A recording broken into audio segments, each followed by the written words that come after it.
নিজেকে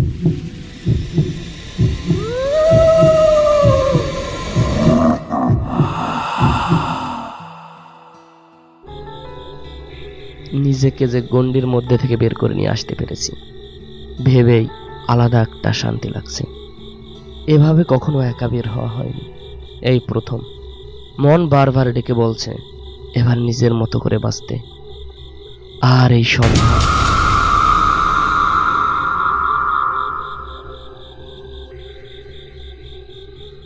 কিরে সমরেশ, তুই এইখানে?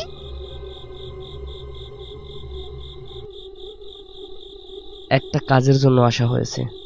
সেইবার আমরা সবাই মিলে বের হলাম, তোকে এতবার করে বললাম, বারবার করে বললাম, তারপরও তুই এলি না। তোরা তো সবই জানতিস, তারপরও লজ্জা দিচ্ছিস। আচ্ছা, এখনো কেমন আছে? আছে হয়তো ভালো। হয়তো মানে? তোরা কি এখন আর? ওসব থাক, তোর খবর কি তাই বল। কয়েক মাস হলো এখানে ফরেস্ট ডিপার্টমেন্টে ছোট একটা পদে জব করছি। তা বেশ, আর থাকা খাওয়া? আমার মামা বাড়ি পাশের গ্রামে। তা তুই কোথায় উঠেছিস? এখনো কোথাও উঠিনি, কিছুক্ষণ আগে আসলাম। ভাবছি ভালো একটা হোটেল দেখে উঠবো। এই অজপাড়া গায়ে হোটেল? তুই পারিসও বটে। কেন, এখানে হোটেল নেই বুঝি? না, নেই। তবে ভয় নেই, আমার সাথে চল। কয়েকটা দিন না হয় আমার মামার বাসায় বেড়ালি। আর মামা মামি সেখানে একাই থাকে, তাদের কোনো ছেলে সন্তান নেই। ভাগ্যিস তোর সাথে দেখা হলো, না হলে কি যে হতো।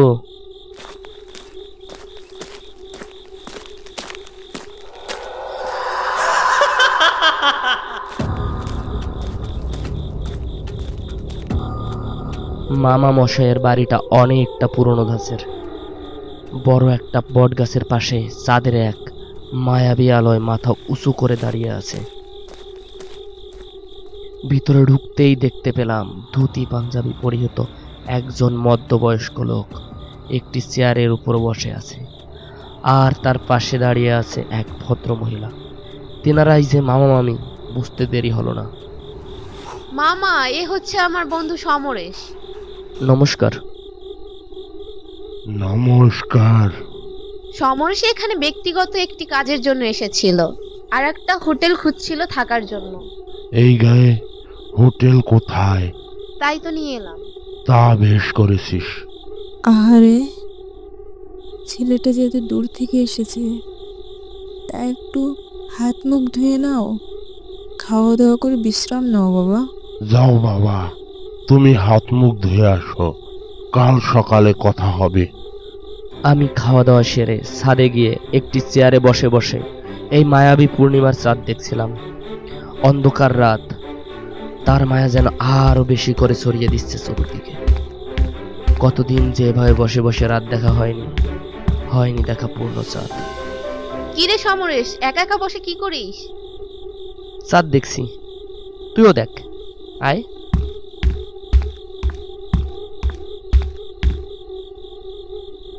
আচ্ছা সমরেশ, তোর কি ওর কথা কখনো মনে হয় না?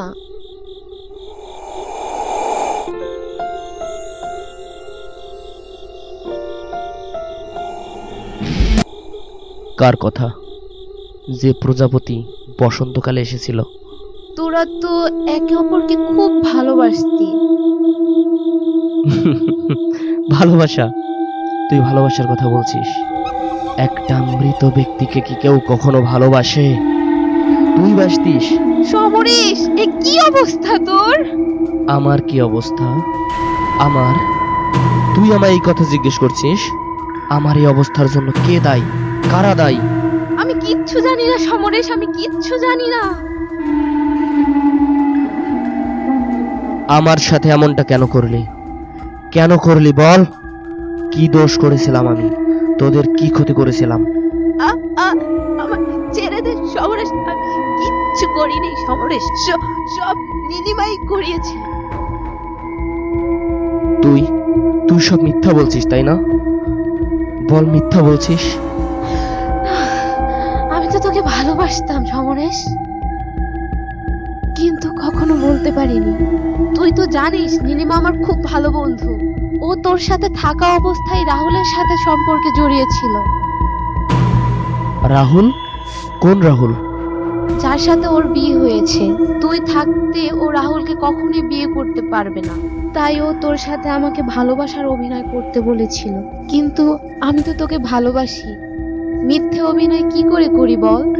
এত ভালোবাসার পরেও যে মানুষটি আমার হলো না, আমিও তাকে বাঁচতে দেব না।